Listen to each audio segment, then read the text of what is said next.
The Gong Show won't be seen tonight, so we can bring you a very special episode of The Gen X Files. Welcome to The Gen X Files. I'm Jim. I'm Adam. And today's show is all about Like father, like son. like garbage, like crap. I don't think I'd want either of them to be my father or son. Oh, good Lord, baby. Oh, my God. I had seen this movie before. I've definitely seen this movie before. It was so awful. I don't remember it for a reason. Now, does this top Hot Pursuit for you? No. Still? Hot Pursuit's still the worst piece of garbage ever. We have to redo Hot Pursuit just because I want to see. And not, surprisingly, not worse than The Wizard. That's still terrible. Oh, I don't know, baby. I think this might. The Wizard at least had a potential of being somewhat good. This was Yeah. just garbage from the beginning. Well, here's the thing. So, there's no real plot to this movie. There's nothing. There's no stakes. No. The only thing. There's a race and a date. And a but that's not even really. Is that really important to the movie? No, none of it is. It even like Dudley Moore's getting the chief of staff at the hospital. Those are all just things that happen. Things that happen where they didn't display any stakes. Nobody at all. cared. Nothing at all. Nobody cared. There was, So here's what I hate, man. So I love Double Do Switcheroo movies. Yeah. And we just came off the best one, in my opinion, which is Freaky Friday. The one that started it all. Yeah. For the kid and parent switcheroo Double Do. There was so much to Freaky Friday in terms of character growth and relationships. And there was nothing here, man. This is such an 80s movie because it was 100% empty of anything. It is the epitome of an 80s movie. It is empty calories because I could not care less about any of this. And Dudley Moore, I love Dudley Moore, man. Oh, to me, he was a bright spot in this. Yes, but he's not playing Kirk Cameron. No, he was just playing a goofy kid. Just doing gags. And some of the gags are funny. And look, Dudley Moore is a great physical comedian. Yeah. But he wasn't given very much to do. And Kirk Cameron, and again, so it is always the lion's share. The good part always goes to the adult playing the kid, and the kid usually has to play somebody with a stick up their ass that is constantly tattling on their friends and blah, blah, blah, blah. And he does that very well in this. Yes, he does. But it doesn't make it fun to watch. No, it isn't fun to watch because, again, I don't care about any of these people. No. The music was horrible. It was just cacophonous. It didn't match anything that was going on. No. And I'm sorry, if you're on a date with a woman, you're not going to put on even if you're 16. Even if you're 17, I think he was. You have a little bit more savvy. And oh my God. It's the creepiest performance by Sean Astin ever in a movie. He is so gross. As the friend. It's so funny because I just watched The Goonies a couple days ago, and after watching this, and it is so diametrically different. It's our time. He's a great... If you just watch those two movies, Sean Astin is one of the most amazing actors ever. Well, yeah. Well, there's also, I don't know, a little thing called Lord of the Rings, but... But I'm just saying, is that for being young, but he's not the kind that you look at and go, oh, he's that sleazy, gross womanizer. No, and so off-putting to have a grown man and a young boy doing a montage of traveling around and going to bars and buying clothes. It's like, this is my... You literally looked at me and was like, this is my friend? My son's friend? Yes. Why are you guys hanging out together? Yes. It's weird. Oh, I'm an old soul. And that... I'm a little horse and hung like one too, or something, or something about horse. I don't know. So gross. It was gross. So gross. And no, it's because he was called Trigger. Trigger. Yes. Yeah. Trigger. Oh my God, the worst nicknames. I think the epitome of this was the fact that it took 22 minutes to get them to switch places. And in Freaky Friday, I'm pretty sure it was like 8 minutes into it. It was pretty close. And even if it wasn't, at least getting to know them moved quicker. Yeah. And was better? Yes. Yeah. We knew who these people were before they switched. We didn't know who these people were. We didn't give a shit because we had to watch Johnny, old man, go stumbling through the desert. Yeah, oh yeah, that's right. I totally forgot about exactly. the opening. So the whole opening is, shows, and this is what is so weird. There's a big cut on his leg. So to be able to fix his leg, they do the double do switcheroo. So the poor son of a bitch who has to go into his body has to deal with the pain. But they made it look like he had some magical healing or something. Yeah. Because it healed in like a day. Yeah. Surprise, it didn't make sense. And it didn't come into play, which it could have because he's an effing doctor. And that could have been something. There is a reason for that. And we will get into it. But there was a reason that this movie was such a mess. Really? I'm going to say there's a few reasons. Well, I mean, there's a very big reason. Very, very big reason. I can't wait to hear it because, man, they effed up. This is one of the worst movies we've ever covered. And it is such a shame that there are some really good people in it. Dudley Moore is great. Sean Astin. I love Sean Astin. Yeah. Mr. Frodo. He's a great... He's also the president of SAG now. He's been the president of SAG for a while. Yeah. But he did the best he could with what he was given. You know, I mean, like, he was just kind of like, all right, well, I guess this is what I'm going to lean into. And, man, I forgot that everybody, including me, in 1987 had some form of a mullet. Oh, my God, so much mullet. And it was the perm mullet, too. Everybody had the perm mullet, which was like, it was old lady on top and then party in the back because poodle on top. Trying their hardest to get Jerry curls without being able to get Jerry curls. Look, as a dude who actually had a perm as a young man. Oh, yeah. Well, I've told the story before. I used to swim a lot. I was in the pool all the time. I was very jealous of my friends who could get out of the pool with their curly hair and shake their head, and their hair was just fine. I had very flat hair, and I had to use gels and stuff all the time. The worst reason to get a perm. And it's so weird, right? So I was such a strange young man. The worst reason. So I was like, I got to get curly hair like my friends because I don't want to have to deal with my hair after swimming. So you were feeling left out. So I go to the hairdresser. Couldn't go to the barber. No, you got to go to the hairdresser. And this lady's like, are you sure that you want a perm? I'm like, yes, I want curly hair. I need to have curly hair for swimming. And she's like, for swimming? I'm like, yes, for swimming. Okay. You sure? Yes, I'm sure. So she does it. I looked like an 80-year-old lesbian. I start tearing up, and she's like, it'll settle. It'll settle a little bit. It'll settle. And she gave me a permanent. She didn't give me like a curly perm. She gave me, I think it was a misunderstanding. Oh. So I did look like an old lady. So you had an old lady perm. Oh, my God. But it did settle, and it was curly, and it did kind of do what I want, which is I could get in and out of the pool. And it ended up looking okay for a while. But that's what people did back then. We all wanted curly hair for whatever. And it was because of convenience. It was so weird. Anyway, that story that I just told, which is middling at best, is 100 times better than the movie that we watched, Like Father, Like Son. I had a mullet around this time. I never got a perm, but I had a mullet. Well, I don't think I had the perm with the mullet because I was in high school. The perm had washed out by then. Right. So it was just, just me the and my mullet? dippity-doo, my dap, using my big old your thing, dap. dap. Yeah. God, I haven't thought about that in a long time. Johnny Depp. I was like, why did he name himself after a gel? Yeah. I never understood. Well, he had an extra P to it. An extra P for... his wiener, I guess. Sure. Wow, that conversation was more interesting than Like Father, Like Son. Well, that conversation was like an example of what Sean Astin's character was like the entire film. Yeah. Just a horn dog. A horn dog, and also, look, even if I switched with my dad, I wouldn't take his gold card and spend probably $20,000. Yeah, it was weird how he suddenly was like never thought about just taking the credit card before he switched. Like he could he wouldn't be able just to get away with it. Yeah. You know? Well, also there was no comeuppance for that. Well, there was no comeuppance for anything. No, nothing ever. No, there was no. There was no through line. There was no character growth. There was nothing. And the ending is the stupidest, most cringy goddamn thing, where the son. So they finally switch back, man, and after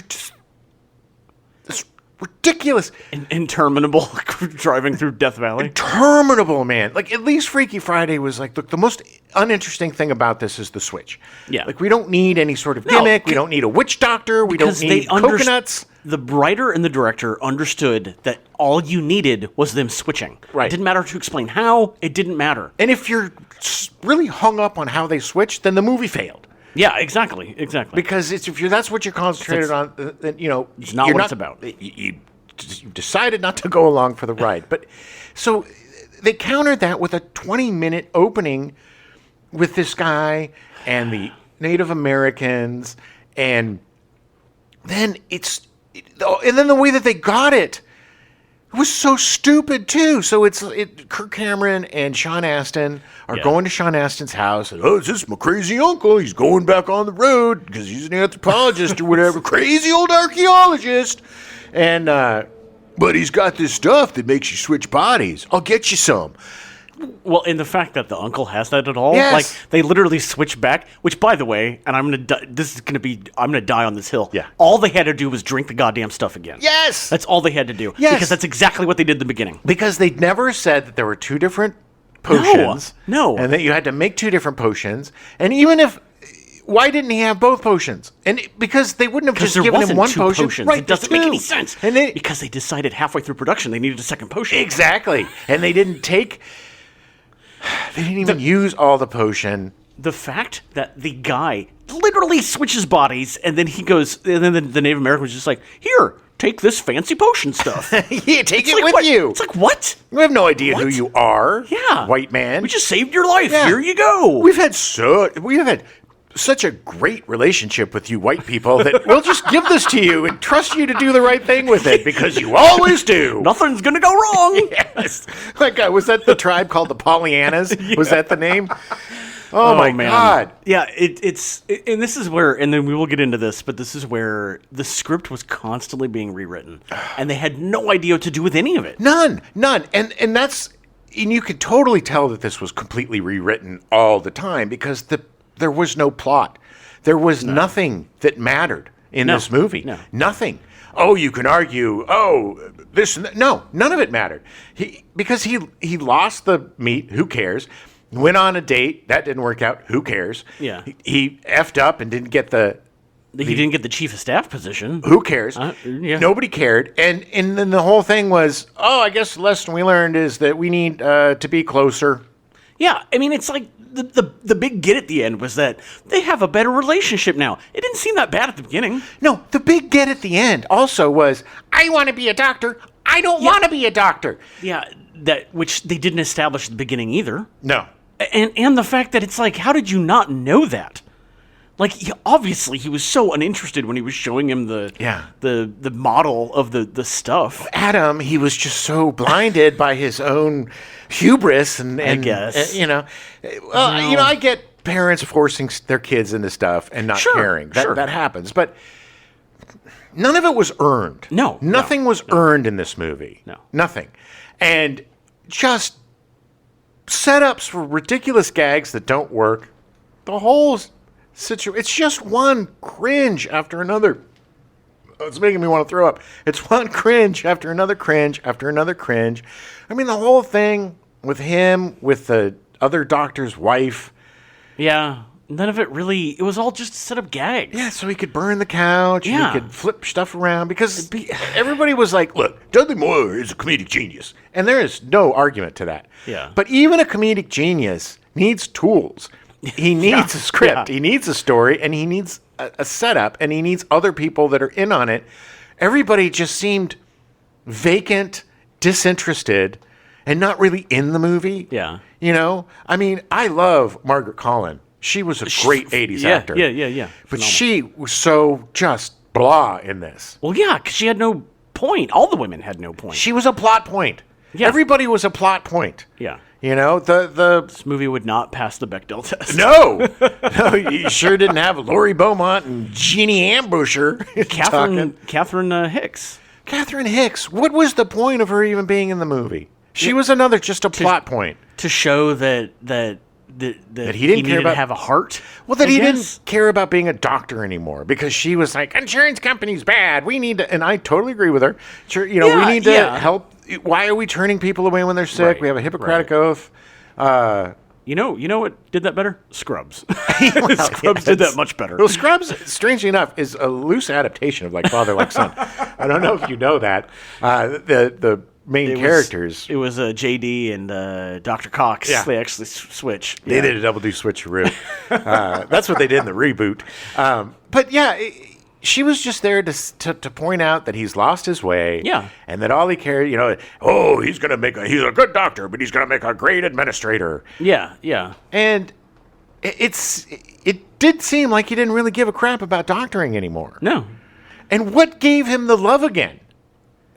Delivering the baby? Delivering the very convenient baby in the side of the road. Oh my God! Could you imagine being that woman and a 16-year-old boy is like, oh, I'm a doctor, I'll take care of it, and he's down in your business, and then he's like, hey, I want you to look at this. Yeah. To his father. To a middle-aged man. Come on, take a look at this. Look at this. Look at this woman's vagina right here. Look at the baby coming out of this woman's vagina. Watch the baby come out very clean and not have an umbilical cord. Why are you telling your father to look at my vagina? Yeah. Why? What is this about? What is this about? It makes a very special birth. Oh, good Lord. That those people are scarred forever. No, it was so bad. So bad. Anyway, let's get into it because I'll just go on forever. Otherwise we can talk about this for hours. Take yourself back to 1987. Yeah, baby. September 7th to the 21st, the world's first conference on artificial life is held at Los Alamos National Laboratory in the United States. September 28th, the pilot episode for Star Trek The Next Generation premieres in syndication. Oh, man, that was great. Yeah, October 1st, Mike Tyson's Punch-Out is released for the NES and is considered by many to be one of the greatest video games of all time. It truly is. Everywhere you went, to somebody's house to hang out. They had a Nintendo. They had a Punch-Out. And inevitably, at some point during the evening, Punch-Out would come out. Yeah. And then we'd all be punching out. It was crazy because Mike Tyson's Punch-Out was so popular that the original game, just Punch-Out, was so rare that when somebody had it, it was like, but there's no Mike Tyson. Like, it was so weird. And it was one of those games you had to learn the patterns. Back in the day, it was all about patterns. Yeah. You had to recognize patterns. And so there was always that one dude. Bald Bull. Yeah. Yeah. Roop, roop. Yeah.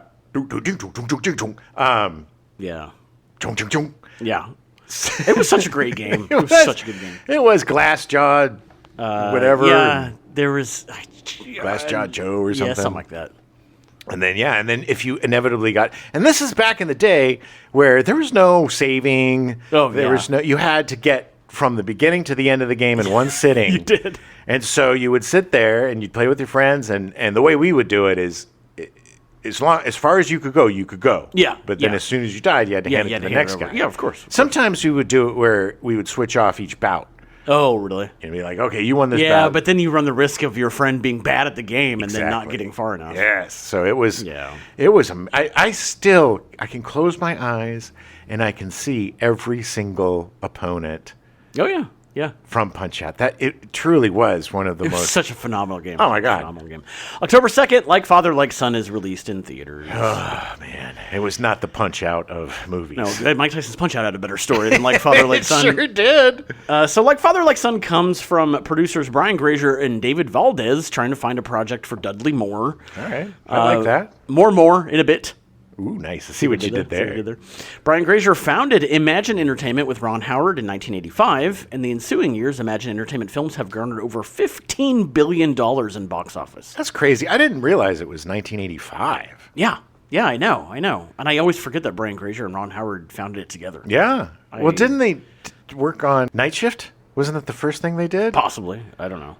Because I know that was in the early 80s. Probably. I'm sure they worked together at some point. Probably Splash, maybe. Yeah, that could be. I don't know. Well, anyway. I guess we could find out. We'll find out eventually. When we do our Splash episode. Grazer's films and television series have been nominated for 47 Academy Awards and 217 Emmy Awards. It's impressive. It's a lot. He's only won one Academy Award. Really? It was in 2000, I think, for Ray or something. Oh. Yeah, I don't remember what. But he won one. That's it. That's hilarious. Yeah. No wonder his hair's all spiky. David Valdez, on the other hand, started as an assistant director working with Martin Scorsese, Wim Wenders, Clint Eastwood, and Francis Ford Coppola. 4 dudes that never went anywhere. Nope. Losers, all of them. Valdez transitioned to associate producer on Pale Rider in 1985, and Like Father, Like Son was his first full producing gig. Well, he nailed it. He did. Way to go, buddy. He's been nominated for an Oscar once for producing The Green Mile in 2000. Man, for working with all of those people, you wouldn't think he would have learned something. Yeah. Well, I mean, at this point, maybe he was just trying as hard as he could to keep the production going. Sure. I mean, yeah. There were 2 writers credited with the screenplay, Lauren Cameron and Stephen L. Bloom. Cameron, no relation to Kirk, came up with the story and presumably did the first draft of the screenplay. This was Cameron's first credit. He would go on to write the story for First Night, released in 1995, Brother Bear in 2003, and Over the Hedge in 2006. More importantly, he wrote the screenplay for The Extreme Adventures of Super Dave in 2000. Yeah, look, all those movies before are fine, mediocre movies. Yeah. Oh, and he does a lot of adaptations, too. Over the Hedge is an adaptation of a comic strip. Green Mile was an adaptation of a Clint Eastwood book, Yeah, I just like that he did Super Dave, because I have a soft spot in my heart for Super Dave. Well, Super Dave was awesome. He was great. Einstein. What's his name? Something Einstein. Robert Einstein. Was it Bob? Bob Einstein? Bob Einstein. Yeah. Yeah. Yeah, brother of Alfred. Alfred Einstein. Well, yeah, it's And Albert Einstein. Albert Einstein, which is, he goes by Albert. Right. Birdie. Birdie, he called him. Birdie. Birdie Einstein. Yeah. Birdie. But he Bob doesn't. and Bert. But Albert doesn't go by Einstein. He changed his name. No, he changed his name to Brooks. Albert Albert Brooks, Brooks. who's one of the Correct. greatest comedians ever, too. Yes. Good Lord, man. Wow, that took a while to get there. It did, because my mind just went... I'm sorry, I wasn't helping any. No. But I felt my brain turning off like an old tube television where it just to that little dot. Bloom did have a credit before Like Father, Like Son with The Sure Thing in 1985, starring John Cusack and Daphne Zuniga. Good movie. Solid teen movie. Yeah, it's a fun movie. Bloom would go on to write Tall Tale in 1995, James and the Giant Peach in 96, and Jack Frost in 1998. Not the horror version of Jack Frost, I don't think. It's the one with Michael Keaton. Yeah, that one sucked. I think they were trying to do this whole Santa Claus takeoff thing. It was just stupid. Yeah, it was dumb. Who wants to see... Because he essentially, Michael Keaton becomes Frosty. He or becomes a whatever. snowman. Jack Frost, a snowman. Yeah. And he melts. Well, It's sad. and then he dies. Sorry, spoiler alert. Well, he dies and then comes back as a snowman or something stupid. Something like that, yeah. I just hate those movies, man, where somebody dies and comes back as something. It's going to be part of our dad dying and coming back with Ghost Dad. No! Oh, no! The producers hired Rod Daniel to direct the film. Daniel started a career in the television industry as a director and producer for the sitcom WKRP in Cincinnati. WKRP in Cincinnati. If you want to, there is a full 4-hour block that literally is Howard Hessman doing songs from WKRP. If you look up WKRP live stream or something, it'll come up. It's great. WKRP, an amazing sitcom, has the absolute best Thanksgiving episode of any television show ever made, and ever will be. They'll never top it. You'll never top that. I hold it up there with the Cheers Thanksgiving, the first Cheers Thanksgiving episode, where they had the food fight. I swear to God, I thought turkeys could fly. So great. Daniel continued to work on shows like Magnum P.I. and Newhart until he eventually grew restless with television following the failure of a sitcom he had worked on and chose to make the leap into feature films. All right. That sitcom was The Duck Factory in 1984, starring Jim Carrey, which is available on YouTube. Isn't that like guys working in advertising or something? No, Jim, he was a cartoonist. Cartoon? I always get that mixed up. He wrote a comic strip. Called The Duck Factory? Yeah. Oh, that's clever, because, ducks aren't made in factories, Adam. What? No, rubber ducks are. Oh, maybe it's the Rubber Duck Factory. I don't know. It's just too wacky for me. No wonder it didn't. It was just over the head of everybody. It was just too good. It's too intellectual. Too smart. Daniel opined that On television, there is some really good writing, but not much. Television is just a machine, a sausage machine. If you really want to do some quality work, you don't have the time. Daniel changed his agent, something he described as Almost an impossible move. and told them that he wanted to make a film. The movie he ended up making was Teen Wolf. Okay. Yeah. Yeah. So he actually he's made a pretty good movie. Yes, he did. And that movie had something that this movie lacked and desperately needed, which was an amazing relationship between the father and son. Yeah. Yeah, because it was written well. Yeah. Yes. And it had good actors. Yeah. Huh? He was hired after every other director interviewed by 20th Century Fox simply said the film was about a werewolf, while Daniel said it was about a father and son. Very insightful. Yeah. It would gross $80 million from a $1.4 million budget. I can't believe that was made for $1.4 million. I know. I thought that any movie nowadays, that would be just the makeup would be $1.5 million. It'd be craft service budget right there. Yeah. Well, M&Ms are expensive these days. That's true. Daniel was well suited for the story, as his father was also a brilliant surgeon, and he had zero interest in going into the medical field. Ironing, it's the same. So you would think He would have insight. that he would do a better job of rewriting, which we'll talk about more later. So he rewrote the script. I think he was pretty much writing. Well, that's not true. I think he hired somebody that didn't get credit that wrote essentially wrote the script as the picture was being made. Right. Yeah. Okay. Yeah. After Like Father, Like Son, Daniel would direct K-9 in 1989, starring Jim Belushi. Listen to our K-9 episode. Yeah. Not a great movie. Not a great movie. But not bad. No, it's not. It's fine. It's a very middling 6.57 out of 10 movie. Yeah. 7 is pushing it, but yeah. 6.5. Yeah. Then he directed The Super in 1991, starring Joe Pesci. I'm the super. I'm a slumlord, and they made me go and live in my slummy apartment. But I learned things. I learned them. Well, at least They he learned F you at the something. drive-thru. Better than Like Father, Like Son, where they don't. It is not super. It was such a bad movie. a bad It was movie. so horrible, horribly bad. And then finally, he directed Beethoven Second in 1993, the sequel to Beethoven. Another that we're going to have to do in our Not So Terrible 2s, which is a much better movie than the original. Yeah? I have no idea. Yeah. I don't think I've seen. I think I saw the first Beethoven. I would think as a big Grodin head, you'd be all over this movie. I love Grodin, but you know what? There's just some things you can't. No. The first Beethoven was The fine. first Beethoven was fine. Did not need sequels. The only reason it did was because, again, it was made for like $1 million and made like $100 million. Yes. Let's just recapture the magic that we can never do. It came out less than a year after the first movie came out. Well, at least they were smart enough to not sit on it, because people wouldn't be waiting around for 3 years. We gotta make them wait. We gotta build up the tension. Yeah. Yes. Yeah, all that Beethoven. He then went back to directing sitcoms and some TV movies until directing Home Alone 4 in 2002, and then retired from the business. He's finally was like, you know what, guys? I'm not very good. No, I'm getting out. He essentially kind of said that, except he essentially was saying that the business was just not what it used to be. Well, regardless of what the business was or is or will be, you still have to be good in it, and you are not.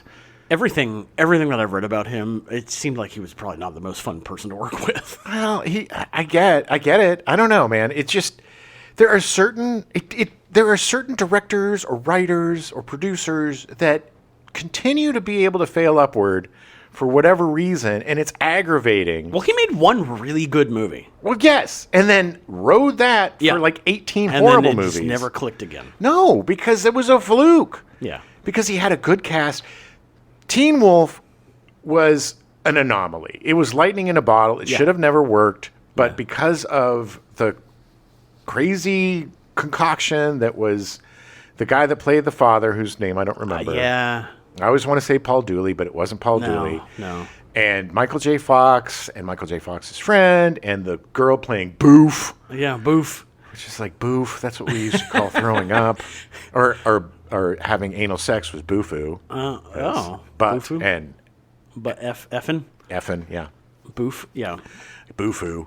But anyway, so yeah, I mean that movie was an anomaly, and he was chasing that over and over. You're not going to get magic when you're throwing Kirk Cameron in there. I'm sorry. No, you're not. You're already like two Yeah. steps behind on that one. And even the genius of Dudley Moore can't make up for the blandness of Kirk Cameron. Look, this is a perfect example of why you need to have a better script. Yeah. If the script is not good enough, don't make the movie. And if it's not good enough, mediocre actors. And look, Cameron was fine. He was not he was horrible. He was serviceable. Sure. Yes, he was fine. Kirk Cameron was a very serviceable sitcom actor who was a fun, crazy kid in the first few seasons of that show. And he had some good comic timing and some good chops. And there were some moments in this movie where he did There were pretty well. decent moments, Yeah. but he's not good with long long passages of dialogue. No. Like, he just spits stuff out, and it's like he works better when he has short, punchy jokes. And there's really nothing unique about him or necessarily likable about him. He's very generic. Yeah. Very generic. Yeah. And he's not generic anymore. No, he's not. He's one of God's chosen. But the truth is, it's unless you have, like I said, the thankless part is being the adult. But you have Jodie Foster as the adult, and she nails it. You know? Yeah. Being the adult isn't just being, oh my goodness, you children are doing such bad things, and I will not be bullied by you, and Yeah. You would think that possibly he would start to kind of, I don't know, assimilate into that or try to help his son. I mean, the only thing he wanted to do was he was dead set on doing that interview for medical school. The second they switched bodies, they became the dumbest people alive. Like, he could not figure out that, I shouldn't act like an adult when I'm a kid. Yeah. I should act like a kid. Instead, I'm going to lecture everybody for hours on end. Right. And then I'm going to, the guy who's obviously threatening me, I'm going to just pretend like he doesn't exist. He's just a kid.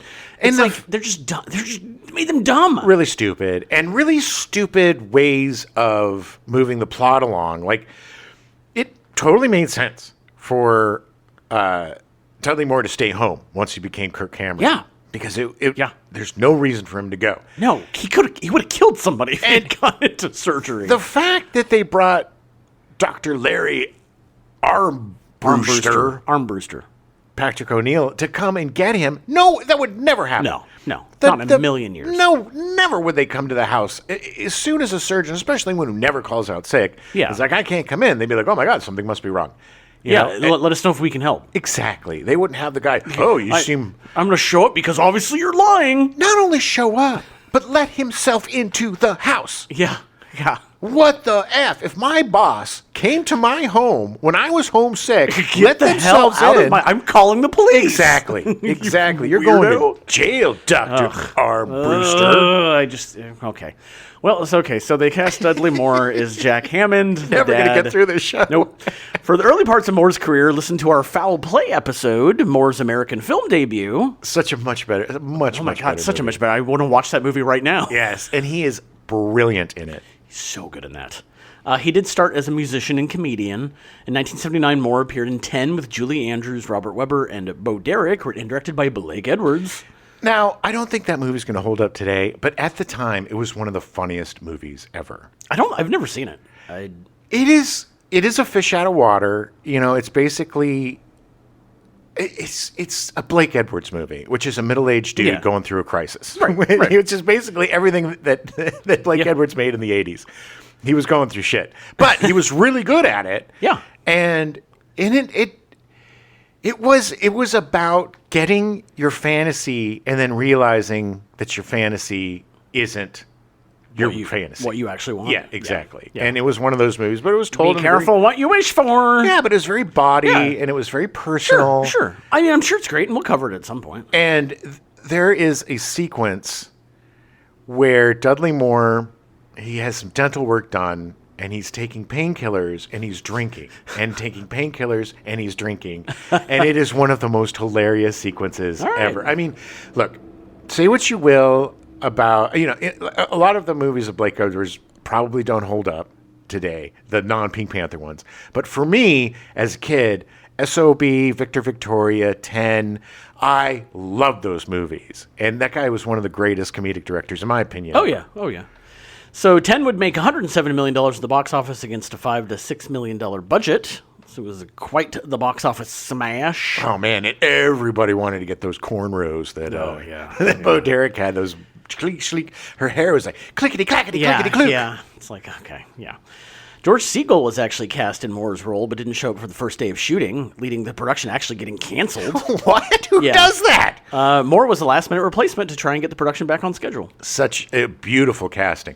I think George Segal would have been really good in it, too, because he's a very good comedic actor, but it...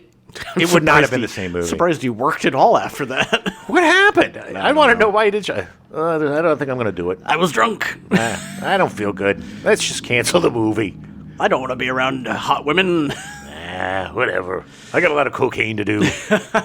2 years later, in 1981, Moore appeared as Arthur with Liza Minnelli and John Gielgud. The movie would make $95.5 million at the box office against a $7 million budget. That was back when alcoholism was hilarious. It was. You had him. You had, what was that comedian who is always drunk? Something Sterling?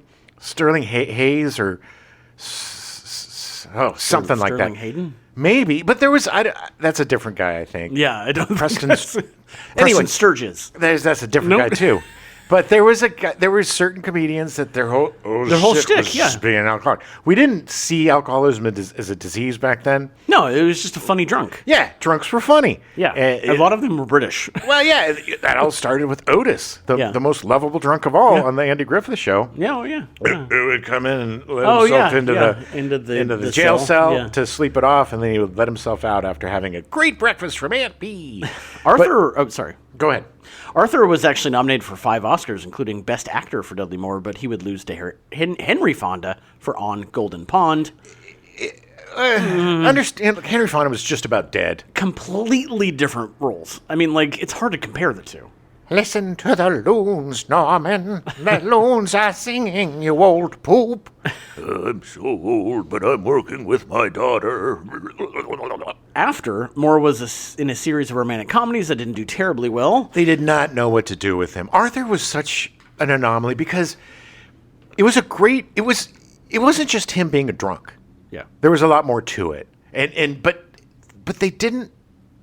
they translated Ten and Arthur, which were two very anomalistic films, who he played these very specific characters, and then they were like, oh, he's a leading man. Yeah, right. But unfortunately, he wasn't. Yeah. He was in 6 Weeks in 1982, co-starring Mary Tyler Moore, earning only $6.7 million. Yeah. He was in Lovesick in 1983, co-starring Elizabeth McGovern, John Huston, Alec Guinness, which earned $10 million. Yeah, look, I can't even tell you what these movies were about, and I know that I saw them. Romantic Comedy in 1983, co-starring Mary Steenburgen, earning $6.8 million. They just gave up at that point. It's like, well, what should we call it? I don't know, romantic comedy? Okay, romantic comedy. Let's just get Dudley Moore. We'll try him again. But it's a psychological thriller. Romantic comedy. Fool 'em all. He was also in Unfaithfully Yours in 1984, co-starring Natasha Kinski and Armand Assante, which made just under $20 million. I think that whole thing was just about trying to find out if his wife was being unfaithful or something stupid. Something like that, yeah. And he was in Mickey and Maude in 1984, co-starring Amy Irving and Anne Reinking, directed by Blake Edwards, which earned $26.2 million. I don't even remember that one. So even getting Blake Edwards back, it still just wasn't working. Nothing was working. Well, Blake was kind of at the end of his rope at that point, too. Yeah. He also appeared in Best Defense in 1984, an action comedy that is best known for adding in scenes for Eddie Murphy after filming was wrapped to try and boost the box office. The most ham-fisted. It is so weird and so bad. That movie is awful. Awful. Yeah, shocking. It didn't work. The movie was a box office bomb. This is sad, man. This is really... Dudley Moore's career is a travesty because the guy was so goddamn talented. He was. Not just as an actor, but as a piano player. He was a musician. pianist. He was an amazing musician. He was a what do you call him? Like a maestro or a prodigy. He played the piano better than he was an actor. He could improv piano so well. Yeah. He was just so amazing. And when he was with Peter Cook, Moore and Cook, because they were a comedy team back in England before he came over here.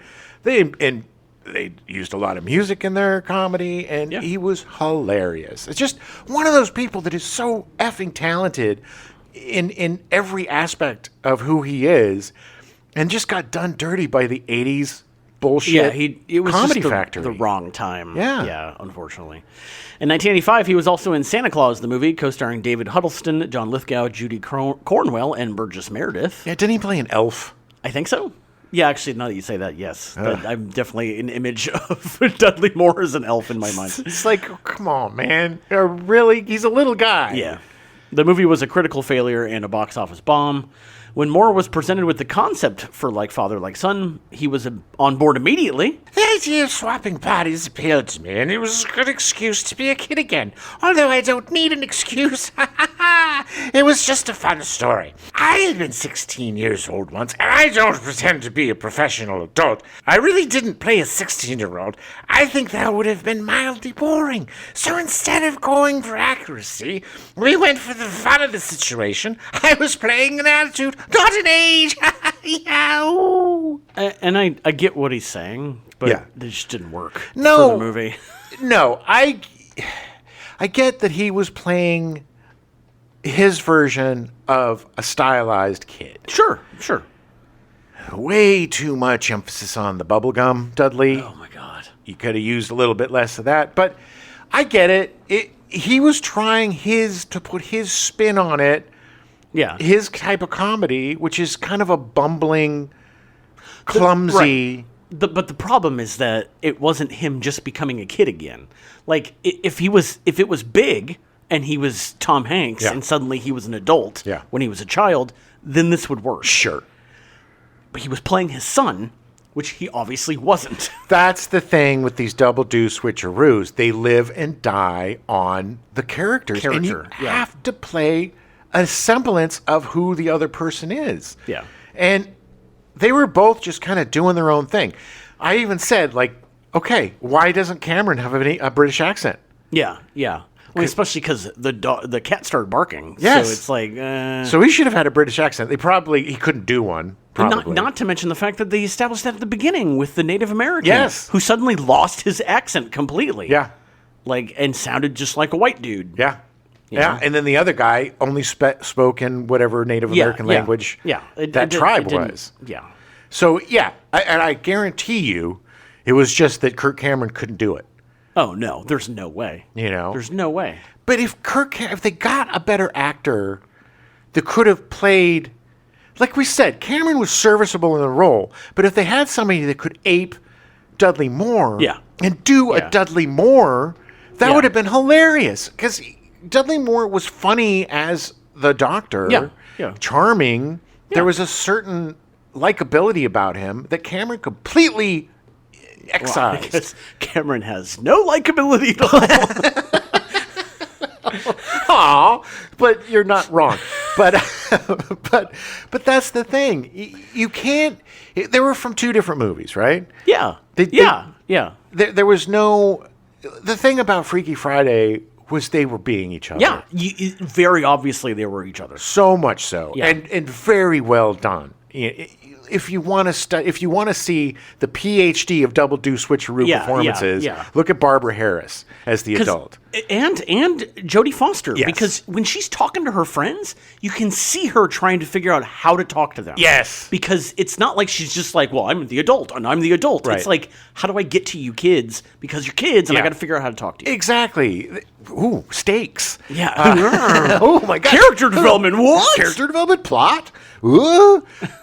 But that's the thing. Even as talented as Dudley Moore is, and as engaging as this performance was, in parts, it was mostly just cringy. It was mostly just him smoking a cigarette with gum in his mouth and doing a gum in the cigarette gag. Doing gags. It was Him all putting gags. the cigarette out and the thing lights on fire and nobody puts it out. So there's that gag. Lots of fire gags. Staring. Yeah. Yeah. Him falling and fumbling and bloobly, blah blah, and him, I'm scared, and this and that. And the whole bit with the guy's wife, and like, he literally was just 10 seconds away from just take off your clothes and then you'd be done. Yeah. But no, I got to put on the heavy metal music and I got to, make you drinks. serve some beers. Oh yeah, I'm gonna brought you some beers because look, man. When I was 16 years old, I knew how to do it. I knew how to, And again, this is why this movie failed, because if a woman came up to you when you were in your father's body and she was like, I want to have sex with you, you wouldn't go, all right, let's make it a date. You'd take her clothes off and have sex with her. Yes, because you're a horny little devil. Yes. And you would do anything to have any sort of type of sexual contact then. Not to mention that he was supposedly so into that blonde, but then he didn't care when he was going to bang his boss's wife. No, he didn't. No, didn't make no. any And sense. also the blonde. Let's talk about that for just 1 second. He's forcing his father to go out on a first date with this girl. Yeah. And he's basically like, ugh, bring your condoms. Hope you get lucky, Dad. Yeah. Gross. God. All right. Anyway, we just go down bad rabbit holes with this movie. Moore negotiated a percentage for the film and made more money for this project than any other in his career. Well, he paid for it. He paid for it with his soul. I feel like if they had... I like what he did in this movie, but I feel like it should have been like a sitcom. Like if it was like an ongoing show, where he could do gags in every show, and it's really the kids in the dad's body. Yeah. Like that would have been perfect for Dudley Moore. Sure. And for this character. Yeah. But no, I mean it just shows that there was no cohesion, man. Yeah. The fact that they didn't have a script, the fact that they were still writing it. And the director is probably like, yeah, man, let's just throw in some more gags. Yeah. You know, Dudley Moore's hilarious. Just do what you do, Dudley. Yeah. And then it'll save the movie. Do what you do. So his film career never reached the heights of those early 80s hits, but he continued to play music for the rest of his life. By 1995, he was having trouble remembering his lines. People thought it was because of his drinking, but it turned out to be something much worse. This is so sad, man. This is the problem by becoming super famous by playing a drunk. Yeah. And he was... Well, it was bad irony, yeah. He was so good at Arthur playing a drunk. I mean, probably the most accurate drinking, except for like Leaving Las Vegas, which is the true, like you're going to die from alcoholism and you're jaundiced looking. Not fun to watch. No, but he got this thing. He nailed it. Yeah. And playing drunk is hard. Playing drunk convincingly is hard, because most people just, I'm a drunk, and it's like, no, that's not really how it is. Like Nick Cage, he would get super drunk and then watch himself, videotape himself, and then watch him and see how it did. And when he played the drunk in Leaving Las Vegas, it was so spot on, because it wasn't just I'm a drunk. It was very controlled because he drinks all the time. Yeah, well, that most of the time, the thing that people forget is that when you're drunk, you're trying not to be drunk, even though you are drunk. And when you're an alcoholic, you're always drunk, and you don't seem like you hide it very well. Right. Trust me, yes. I grew up with one. Yeah. In April 1997, after spending 5 days in a New York hospital, Moore was informed that he had calcium deposits in the basal ganglia of his brain and irreversible frontal lobe damage. Good God, man. He underwent quadruple coronary artery bypass surgery in London and also suffered 4 strokes. Jesus. On September 30th, 1999, Moore announced that he was suffering from the terminal degenerative brain disorder progressive supranuclear palsy, also known as PSP, a Parkinson plus syndrome. As some of the early symptoms are very similar to intoxication, he had been reported as being drunk. As the disease progressed, he was confined to a wheelchair. Jesus Christ, man. And then... I've never heard super nuclear palsy. Like, could you imagine hearing that? Well, it's not just palsy. It's super nuclear palsy. There's some weird diseases out there. Did you hear about that billionaire guy who was trying to live forever? And how he has a disease now where his stomach is eating itself? Really? He's literally going to die in the next 12 months. Good God. Because his stomach is eating itself. Is this because of the treatments and stuff? No, it's just a genetic thing. Yeah. Again, irony. It's like, Can't buy your way out of death, baby. Nope. Sadly, Moore died on the morning of March 27, 2002 as a result of pneumonia, secondary to immobility caused by his PSP in Plainfield, New Jersey at the age of 66. God damn it, so young. His last words were, I can hear the music all around me. Oh, man, that's going to make me cry. That is so sad. It was the last 10 years of his life were so messed up. Like he had gotten a divorce, and they were in the middle of a divorce, and he specifically was like, I don't want my ex-wife to be at my funeral. Yeah. And he was living with another ex-wife in a house in New Jersey. I think it was Susan Anton. No. No, who he was living with? Yeah. That's possible, but it's. The woman was Nicole something. But she was much younger, and they had a kid, and but she apparently was really mean to him and all this stuff. Anyway, it was just messed up. Well, he was married to Susan Anton for a while, and it was hilarious because she's 6 foot. Yeah. And, it was like King Kong and Fay Ray in reverse. But I think he might have gone back to her when he was like really sick. We talk about it more in the Foul Play episode. Yes, listen to that episode.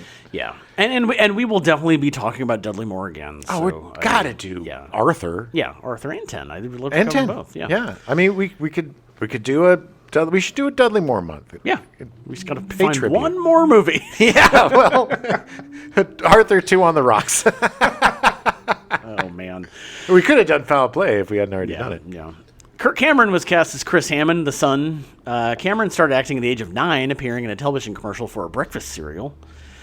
His first appearance in primetime TV was in 1981 with the TV movie Goliath Awaits, starring Mark Harmon and Christopher Lee, about an ocean liner sunk by a German U-boat in 1939, whose wreck is discovered in 1981 with over 300 survivors and their descendants living in an air bubble inside the ship. That is so ridiculous. And I need to see this TV movie. I'm pretty sure I did. It sounds when I read this, it always bing, bing, bing, bing, bells went off. This is the weirdest setup for a movie I've ever seen. In an air, where are they getting? I guess they get fish. I don't. It's.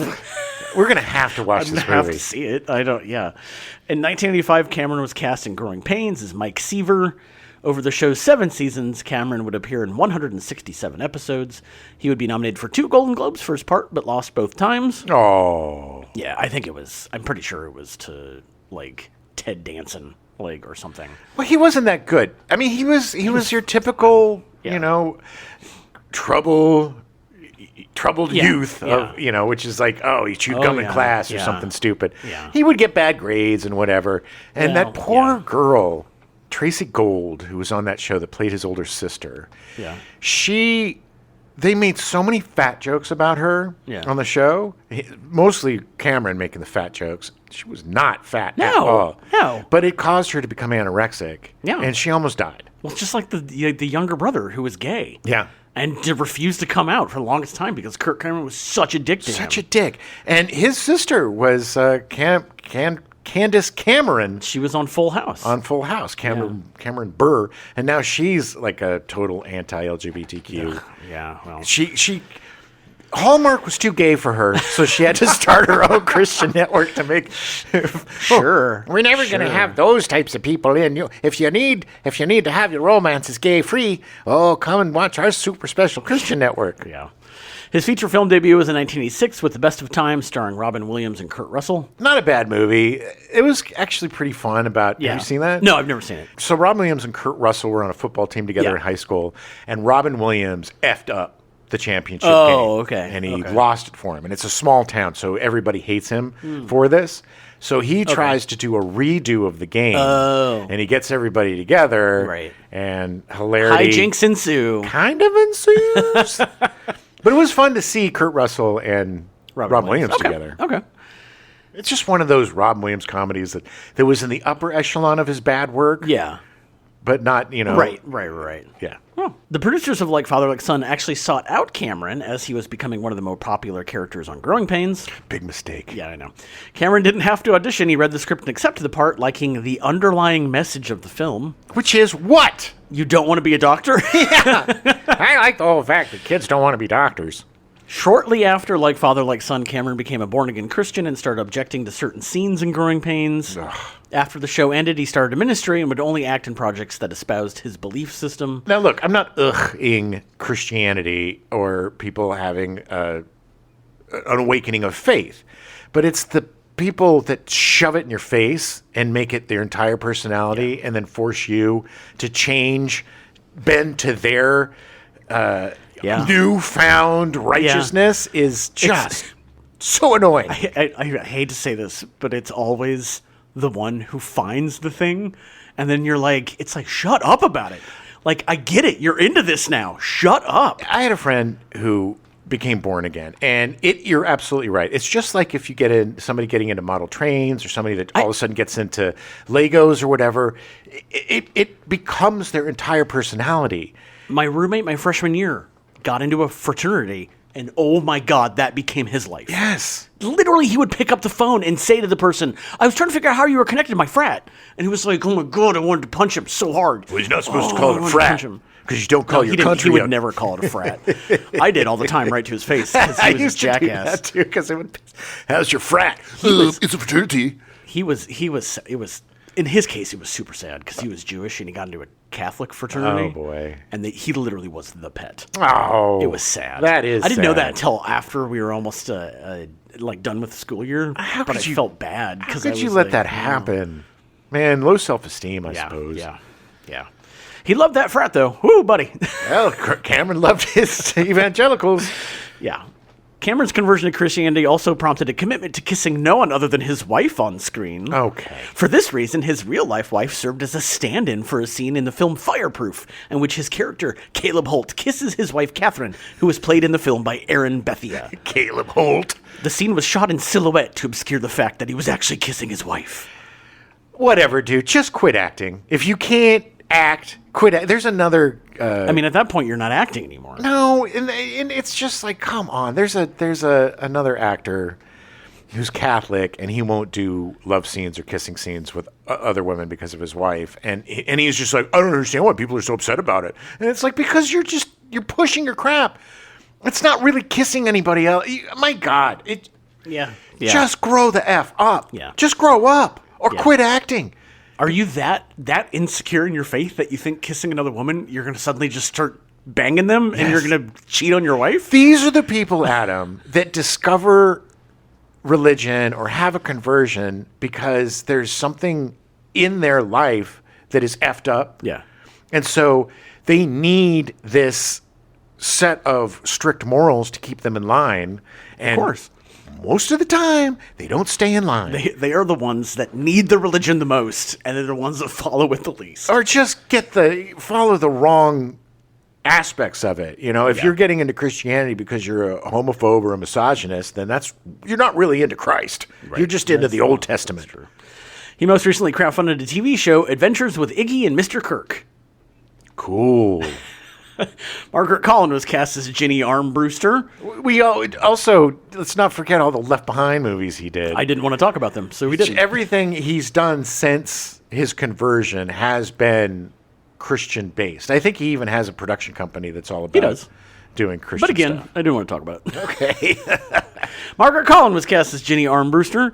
Colin started on TV in the soap opera The Edge of Night in 1979, playing an heiress and former terrorist over 69 episodes in one season. Soap opera's the best. It'd be so much fun to write for a soap opera. I just love the phrase heiress and former terrorist. Yeah. It's great. Well, it was a takeoff on Patty Hearst in the PLO. Right. She followed that up with a turn on As the World Turns, originating a character that endured for 30 years, appearing in 17 episodes over 3 seasons. Oh, wow. She started the character, but like 5 people have played that character since then. Right. So, yeah. Her feature film debut was in Pretty in Pink in 1986, playing the English teacher. Ooh. Which is funny because it doesn't seem like she'd be old enough to be the English teacher. Well, I mean, you could still be in your 20s and be a teacher. Yeah, that's true. She appeared in 3 Men and a Baby in 1987, playing Tom Selleck's old flame. Yeah, she wasn't that old. No. In 1996, she appeared in her most well-known role as the White House communications director and Jeff Goldblum's ex-wife in Independence Day. David, where's your ex-wife, David? David. She would have more success on TV, appearing in 19 episodes of Now and Again in 1999, 34 episodes of Gossip Girl from 2007 to 2013, and 9 episodes of Veep from 2017 to 2019.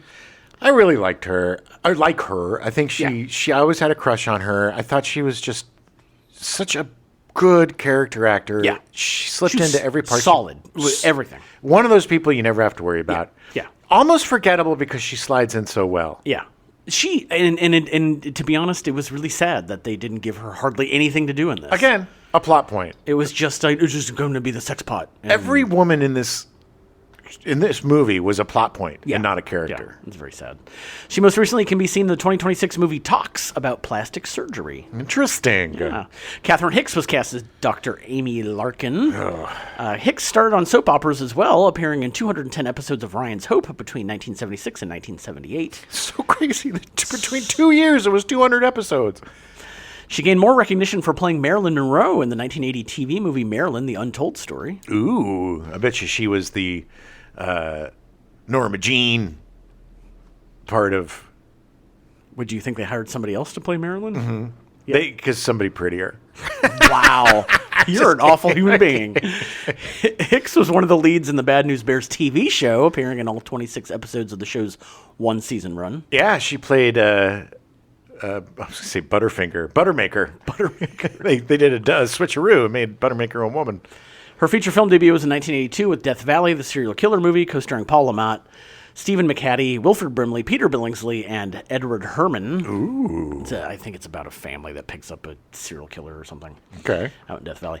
She appeared in The Razor's Edge in 1984, Bill Murray's Passion Project. Ugh. Which did terrible. It did. That was back when Bill Murray was trying so hard not to be Bill Murray. Yeah. And everybody was like, we just want Bill Murray. I know, yeah. Just before Like Father, Like Son, she appeared in Star Trek IV, The Voyage Home, playing Dr. Gillian Taylor. Listen to our... Nope. Nope. We did Star Trek 2. Yeah. I watched Star Trek 4. You did. I watched the trilogy, yes. Just after Like Father, Like Son, she appeared in Child's Play. She played the mom in Child's Play. Listen to our Child's Play episode. Yes. Yeah, we do have one of those. Yeah, we do. In 1996, she was cast in Seventh Heaven, appearing in 242 episodes over 11 seasons. Oof. That was around the time when I was working at a WB TV station and had to watch that show all the time. What's the name of the guy that was the father? Johnny on that? McPedophile? Yeah, that dude is a pedophile. It makes me sad because that dude's from Des Moines. Yeah. And I this is the one thing that I was like, God damn you. He was in Star Trek. He was in one of the Star Trek movies, too, I don't think. remember his name. Steven something? Yeah, it is Steven something. Stephen Collins. Stephen McPedophile Collins. Stephen McPedophile Collins. Yes, and you know what's so great? Oh, and Jessica Biel was on that show. Yeah. You know what's so funny? I never watched. There was the whole Heaven. controversy with her. She appeared nude in a magazine when Yes. she was like 15. Well, it was 16, something like that. Yeah. But she was supposedly trying to get out of the contract She or wanted something. the F off that Yeah. show. She didn't get off that show for like 2 more seasons. Oh, that's so horrible. But yeah, Stephen Collins, he was, I'm not sure if he was convicted. I'm pretty sure he was. Convicted I don't know how of- much time he spent or if it was... Not very much, Yeah, because he's yeah. now living with a woman much, much, much younger than him and just living it up in Ojai or wherever he is. Yeah. And nobody gives an F that He's pedophile is royalties, man. Yep. Well, hey, Seventh Heaven had a really good positive message, so it's playing all the time on somewhere. I don't think it plays anywhere now because I would not be surprised. he was also the star of that Golden Monkey show that was the... Oh, was he? Yeah. Oh. Catherine Hicks's last role was voicing a fairy in J.G. Villard's Fairy Tales, an animated horror show on Adult Swim in 2020. Ooh. In January of 2023, she revealed she quit acting. Okay. I think she just wasn't getting the roles. I don't think anybody cared. I'm sorry. Wow. She was ugly, apparently, so... No. I mean, I heard that from you. No, she just wasn't pretty enough to be. Wow. Not better. All right. She's a beautiful woman. And She was sure great. she- I remember her. She's the one I remember from this movie more than anybody Yes. else. I don't know why.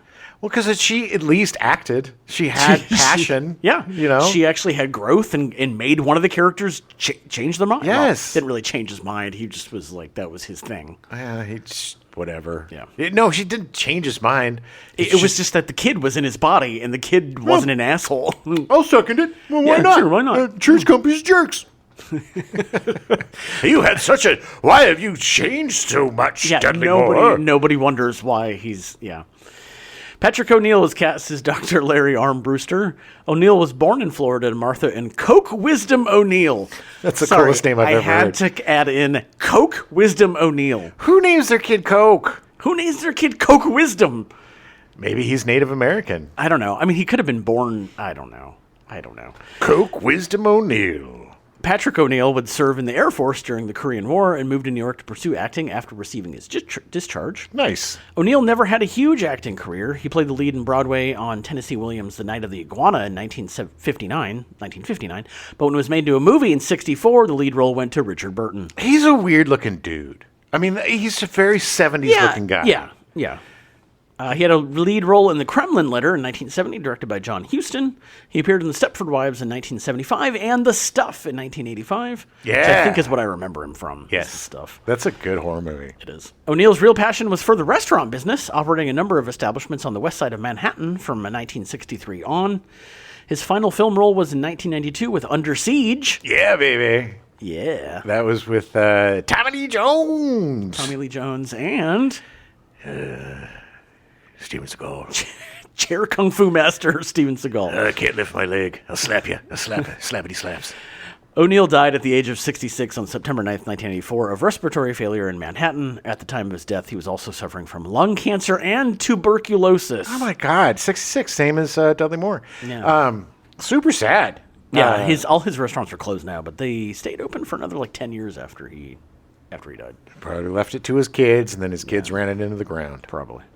Sean Astin was cast as Clarence, better known as Trigger. Trigger. Yeah, like the horse. Hung like one, too. Oh, God.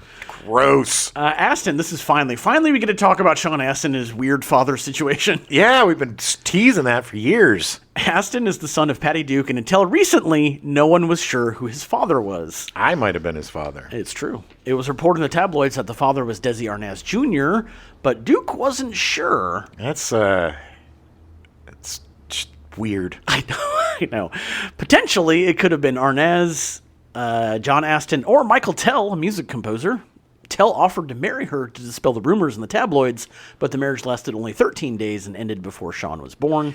Patty Duke was a playa. She got around. She did, and it wasn't like she was pretty. No, I'm just kidding. I just want to say that because she's not like Catherine Hicks pretty. She ain't Catherine Hicks pretty. She's a broonie. In 1972, Duke married John Astin. When the wedding guests were invited to speak, 18-month-old Astin looked at John and cried, "Daddy!" To which the Episcopal priest performing the ceremony remarked, "Well, that about does it." John subsequently adopted Sean. In 1973, Duke gave birth to Astin's half-brother Mackenzie Astin, who also became an actor. Yeah, listen to our Garbage Pail Kids. I love that you can never remember what it's called. Well, I keep wanting to say Garbage Patch Kids. No, Garbage Pail Kids.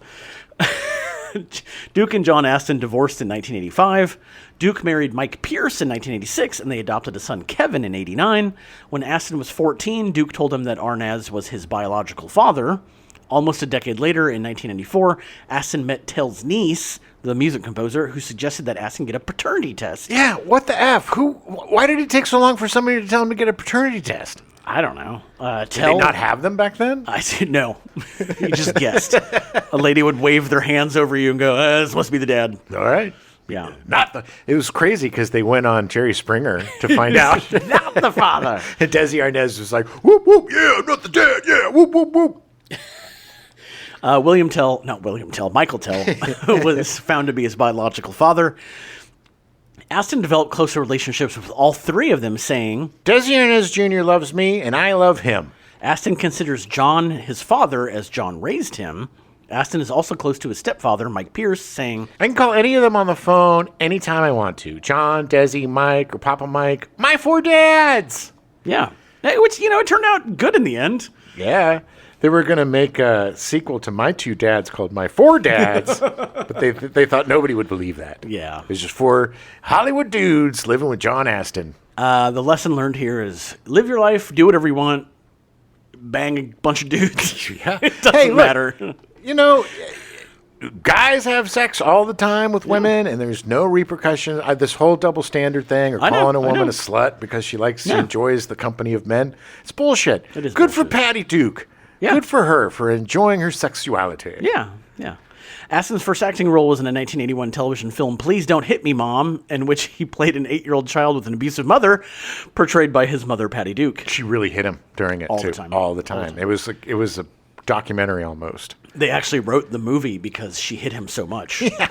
It's like there was a producer over at dinner, and she smacked Sean in the face. And he's like, "Hey, I think we have a role for you guys." And then great idea for a movie. When Sean stopped crying, he was like, "Okay, I'm in." Astin made his film debut at age 13 as Mikey Walsh in The Goonies in 1985. It's our time. It's our time down here.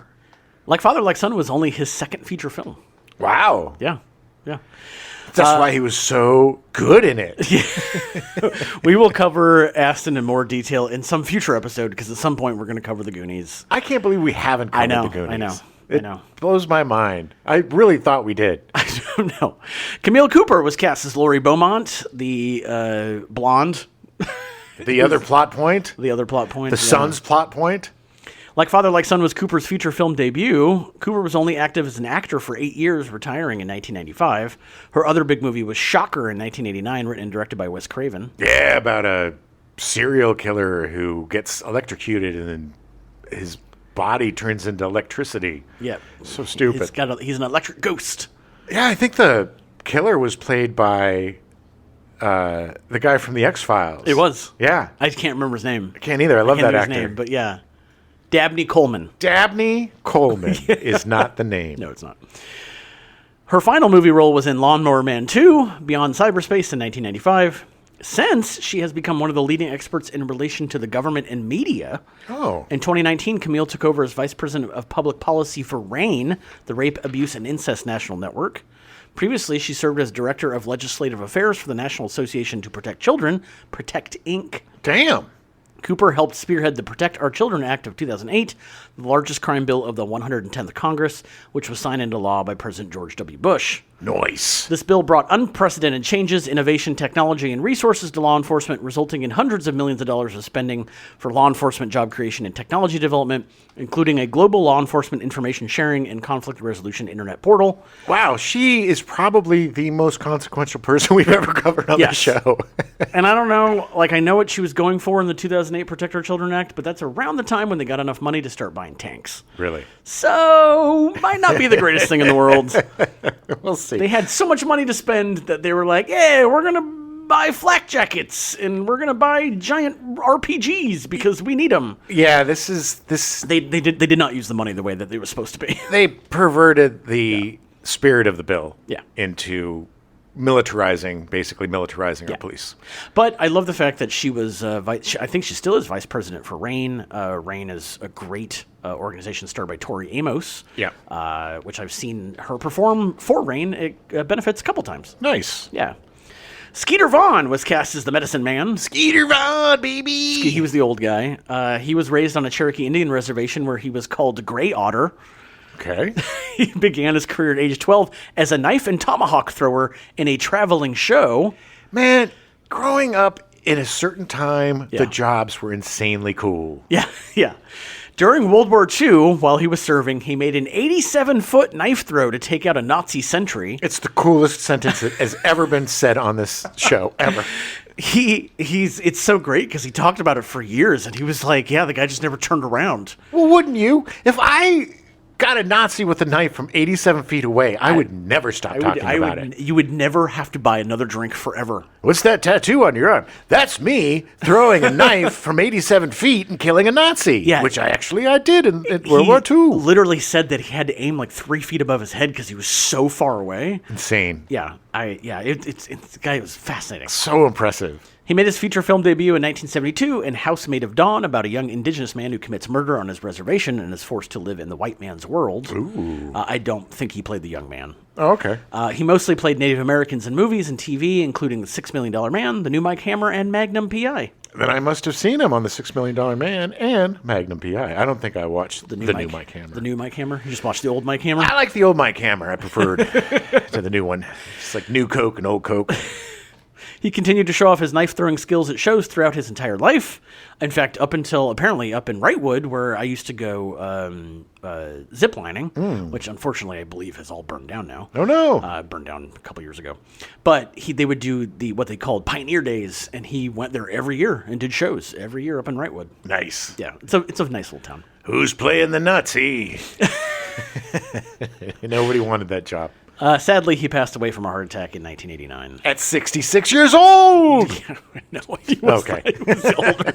He was definitely older than that. Yes, because he was not 11 when he made the Nazi knife throw. That was the curse of Like Father, Like Son, is everybody will die at 66 years old. Larry Sellers was the Navajo helper. He's the guy who switched bodies with the white man. Right. Much like Vaughn, Sellers was always relegated to Native American roles, making appearances in Revolution in 1985, playing Honchwa, an episode of Crime Story in 1986, playing Indian Billy Runningbird, Assassination in 1987, playing Indian Joe. Okay, I see an awful pattern happening. Kenny Rogers as the Gambler, Part 3, The Legend Continues in 1987, playing Indian Number 1. Okay. It just keeps getting worse. What a We're not even downgrade. going to give you a name anymore. An episode of Life Goes On in 1989, playing Mythic Indian. Wait, Life Goes On with Corky? Yeah. Okay. Yeah. And then Wayne's World 2 in 1993 playing Naked Indian. Okay. All right. Culminating in Naked Indian. Which I believe was a takeoff of the Life Goes On Mythic Indian, because someone does peyote and then like sees an Indian. And that was the whole joke in Wayne's World 2, was that they did drugs and then the Naked Indian would come out. Oh, I thought it was a parody on the Crying Indian. Nah, I don't remember. It's been a while since I've seen Wayne's World 2. We'll probably cover it at some point. Probably. Not So Terrible Twos with Beethoven Second. I think those are terrible too. Wayne's World 2 was not a good movie. No. Wayne's World 1 was really good, but I wonder if it holds up. Yeah, Wayne's World was good. I had those on Laserdisc. Oh, wow. In 1993, he was cast in Dr. Quinn Medicine Woman as Cloud Dancing, appearing in 73 episodes over 6 seasons. Well, at least he got a name. He did. He was also the Native American consultant for the entirety of the show. Okay, cool. So he was technically also a producer. Well, good. So, it all led up to having a pretty good career on Dr. Quinn Medicine Woman. Hey, Larry, how racist is this? Can you take a look at it? Well, on a scale of 1 to 10, 9.5. All right, keep it in. Wait, Didn't what? go to 10. It's only if it's 10. Only 10 and over. In 2002, he appeared as Professor Del Redclay in an episode of The Sopranos. His final film was Killers of the Flower Moon in 2023, sadly released after he died on December 9th, 2021, at the age of 72. 66! No, 72. Oh, okay. Close. I totally forgot that movie existed. I have never seen it. It's really good. Yeah. It's I'm really sure good. It is. I had a pile of things I've not seen. Get to see Leonardo DiCaprio playing a dum-dum. No, Playing okay. a dummy. Oh, that makes me want to see it more. Yeah, you dummy. Dummy. Maxine Stewart was cast as Phyllis, the Hammonds' housekeeper. Stewart was a character actor that appeared in over 130 projects. Oh, man. If you see her face, you know exactly who she is. She always played housekeepers or assistants. I love that she was always wearing the headphones. Yes. Like, constantly. Most notably, she was Janet Tyler, the woman under the bandages in the Twilight Zone episode Eye of the Beholder in 1959. Ooh. Do you remember this, when they take it off and she's all pretty and she's horrified because Yeah. it's a world full of ugly people? All the people with They all look like Catherine Hicks. Yeah, they did. They're not that ugly. My God. Wow. Hicks is gorgeous. Wow, she is. I'm so sorry, Catherine Hicks. Please, come to dinner. We'll make it up to you. She also, Maxine Stewart also played Aunt Betty in Private Benjamin in 1980. Yes. She played Mrs. Carples in an episode of The Wonder Years, for which she was nominated for an Emmy. Oh, nice. She retired from acting in 2003 after guest starring on an episode of Judging Amy. She made an entire career of playing housekeepers and She had assistants. supporting roles, and she did a great job. But she's very funny. She had her own way of doing things. She, a lot of times, played the sassy older woman. Yeah. Who, like in this movie, was wearing her headphones, listening to her rock and roll. Yeah, she just came in to do her job. She didn't want to deal with kids. Yeah, exactly. She's a very solid character actor. Sadly, she died on June 6, 2013 at her Beverly Hills home of natural causes at the age of 94. Oh, my goodness. She made it. She made it through. Well, good for her. Having a good attitude and being a funny person will carry you along. At least she didn't die at 66. That's true. David Wohl was cast as Dr. Roger Hartwood. Wohl is a character actor that has appeared in over 90 projects. His first feature was in 1982 with a small part in Sophie's Choice. Oh, yeah. He most recently appeared on an episode of The New Matlock with Kathy Bates. It seems like every old actor is appearing on that show. Yeah, I mean, it is kind of the old person show. He's the guy, he talks like this, and he's always somebody who's pissed off about something, and he's always got an attitude about him. The big-ass glasses. Big glasses, and I'm upset with you. He's one of those character actors, you just recognize him in anything. Yeah, he plays a dick a lot. Yeah. He's a consummate dick. Dr. Michael Horton was cast as Dr. Mike O'Donnell. Horton is a character actor and voiceover artist. He's most well known for appearing as Jessica Fletcher's nephew in Murder, She Wrote, acting in 12 episodes over 11 seasons. Ooh. His voiceover work includes 13 episodes of The Incredible Hulk in 1982. Nice. 10 episodes of The Transformers in 84. 15 episodes of Gem between 85 and 88. Gem and the Holograms. Oh, okay, yeah, but the rock singer girl is a superhero or something? Space rock stars or whatever. Sure. Yeah. 13 episodes of Zazu U in 1990. Nope. No, we have no idea. Nope. 65 episodes of The Legend of Prince Valiant between 91 and 93. Ugh. 5 episodes of Spider-Man the Animated Series in 95. And 56 episodes of Mr. Rogers' Neighborhood between 1983 and 2001. Who was he playing in that? He did voiceover. I think he did some of the the puppet voices. Okay. Yeah. Or, like, I think it was incidental stuff, like they would do animated things and stuff like that. Okay. His last role was in 2002 in an episode of Judging Amy. Again, Judging Amy. Judging Amy's killing all of our favorite character actors. He retired from acting after that and became the founder of the Los Angeles Final Cut Pro user group and co-hosts the podcast Digital Buzz. Awesome. I use Final Cut Pro. He's still around. Nice. Yeah. Well, and he's still using Final Cut Pro. He and I are the only two people that are still using that program today. So, despite there being... Oh, sorry. Do you want to mention one other actor? Oh, yeah. There was one actor. He had a very small part. It was pretty much just a cameo. Armin... I had him right here. Shimmerman. Armin Shimmerman, who you would probably best know as playing the Ferengi on Deep Space Nine. Yes. And he was also in Buffy the Vampire Slayer. I think he played the mayor. He might have played the mayor, but he's a character actor. He played Sean Astin's dad in this movie. Yes, he played Sean Astin's dad. And his wife, Kitty, actually played Sean Astin's mother. They appeared together. Kitty Swink. Kitty Swink. Kitty Swink. And Armin Shimmerman. Armin Shimmerman and Kitty Swink. The hilarious thing is that you see him climbing. He's climbing up and he looks in the window. And I was like, oh, there's the parents. And like immediately I was like, okay, unbelievable. There's no way that this woman, who's relatively attractive, would be this weird-ass dude. and surprise, they are married. They're really married. And then it's like, Dr. Hammond? It's like not questioning why you're climbing the tree. I've lost my cat. I lost my cat. I'm looking for my cat. And then he broke the tree. And he broke the tree. Yeah. Never talked about it again. I'm looking for your son. We need to hang out. And despite what IMDb and Wikipedia says, Bonnie Bedelia was not in this movie. No, she was not an extra who got gum in her hair. I specifically was looking when we were watching the movie because I was like, it obviously was during one of the board meetings with the gum and all that crap. But it's so obviously not her. No, Bonnie Bedelia had a career at that point. She's not going to be an extra that gets gum in her hair with no lines.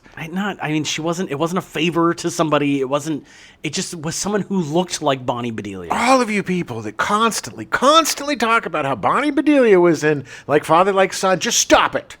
We've had enough. Yeah. We've had quite enough of that. Yeah. All right, thanks. We put that to rest. Yes.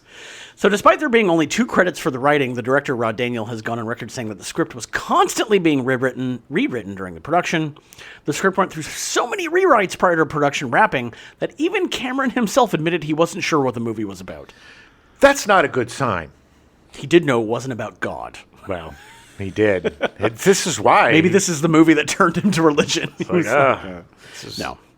The funny thing is that there is a third writer who I should have put in the script, but I didn't because he's uncredited and obviously made a huge mess of the movie. I don't think it was great to begin with. But so, since you're protecting his anonymity, is that what you're saying? Yes. He was uncredited, and we're not going to expose him. It was actually Bonnie Bedelia. Oh no! It was her. And she died at 66. Oh, no. The movie was released less than a year after it was greenlit, which is a rarity in Hollywood. Oh, yeah, they needed to fast-track this, baby. The film received negative reviews, particularly by Gene Siskel and Roger Ebert. Ebert called it one of the most desperately bad comedies I've ever seen. But Siskel showed even more aggressive derision and hatred towards the film, calling it a cheap marketing decision masquerading as a comedy. On the other hand, Karen James of the New York Times wrote that Dudley Moore and Kirk Cameron are so clever and charming as the mismatched pair that they turn a potential dud into a sweetly engaging film. Although she added that it never fulfills its potential for being a shrewd satire of cross-generational matters. Yeah. Well, no, it doesn't. And I'm sorry. And they were not. They're not clever and charming. There was nothing. I love you, Dudley Moore. Rest in power, Prince. But there was nothing clever nor charming about either of those performances. No. They were hackneyed. Well, despite all of this, the movie would make $34.4 million at the box office against a $10.5 million budget. Surprised they didn't do a sequel. Here's the amazing thing to me. This was made just a couple years after Teen Wolf, and they spent $10.5 million on this movie. Where? The house. Where? The house, which, by the way, is not far from Gen X headquarters. The house was super cool. It was like such a bachelor pad with there was like a wet bar in the back. It was I was so like, why 80s. is this bed in the kitchen? And It's like, so "It 80s, is." yeah. With all the little like gadgets and little screens and stuff. Well, and the fact that like the rooms, the bedrooms were like overlooking like the living room and the kitchen and like Loft style. a lot. Yeah.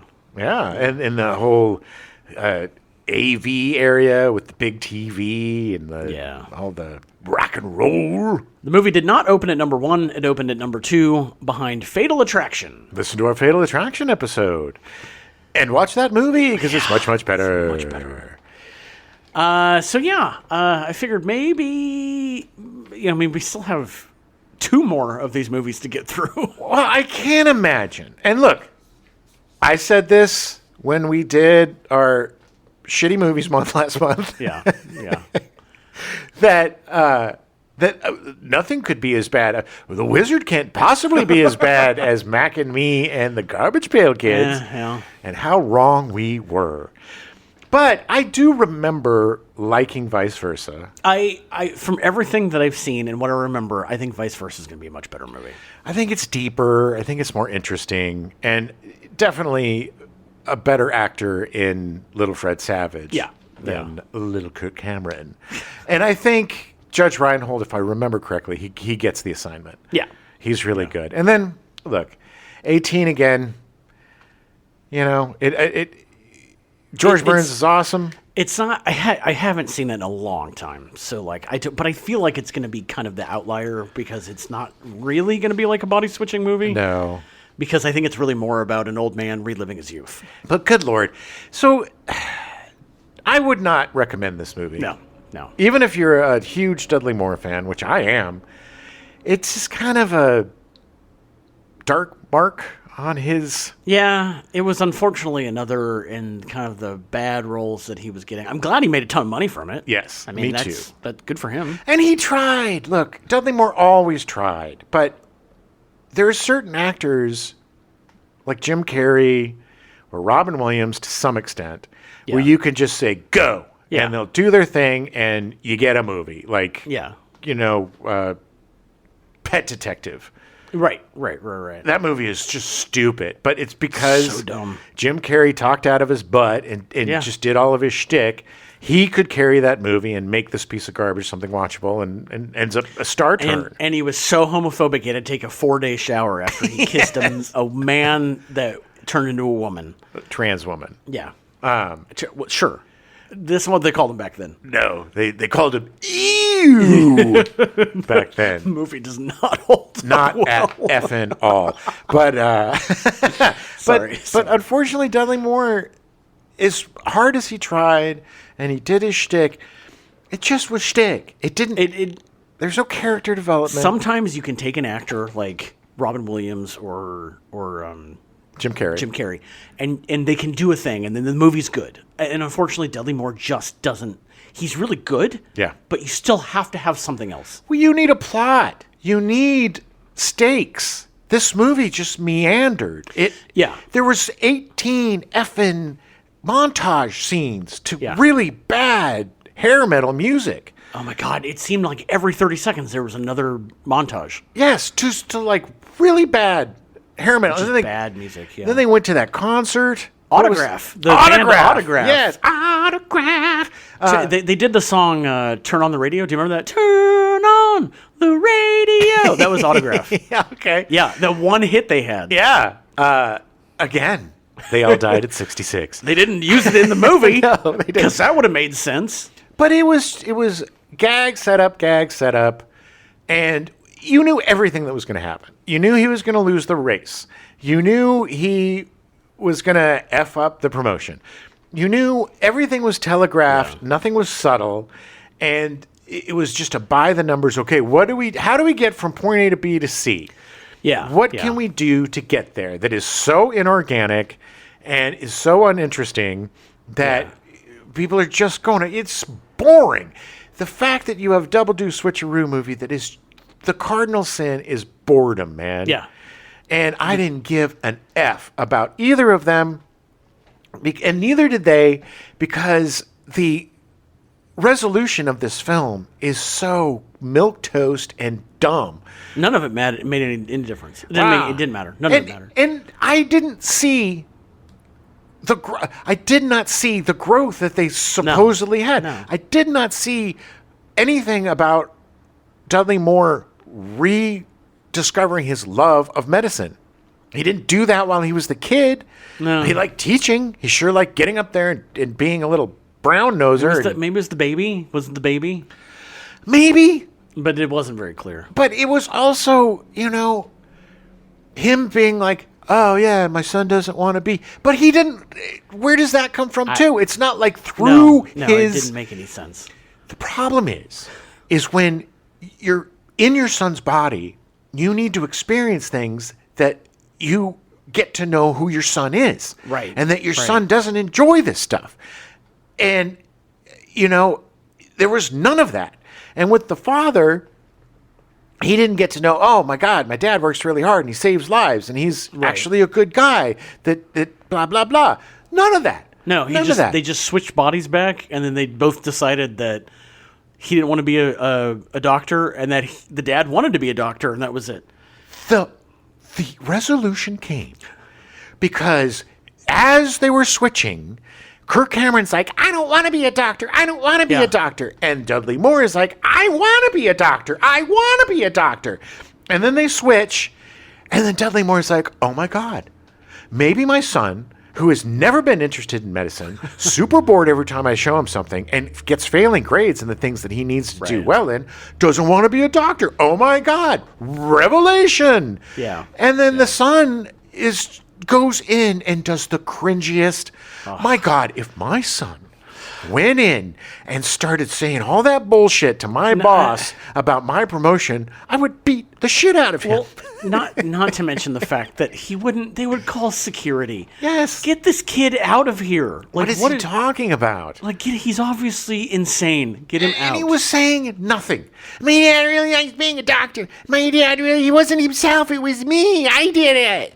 It was me. Movie was so vapid and bad. Vapid is such a perfect word for it. It is so typical of the 80s garbage that came out. There are so many comedies exactly like this. Factory comedies from the 80s that they never have a script.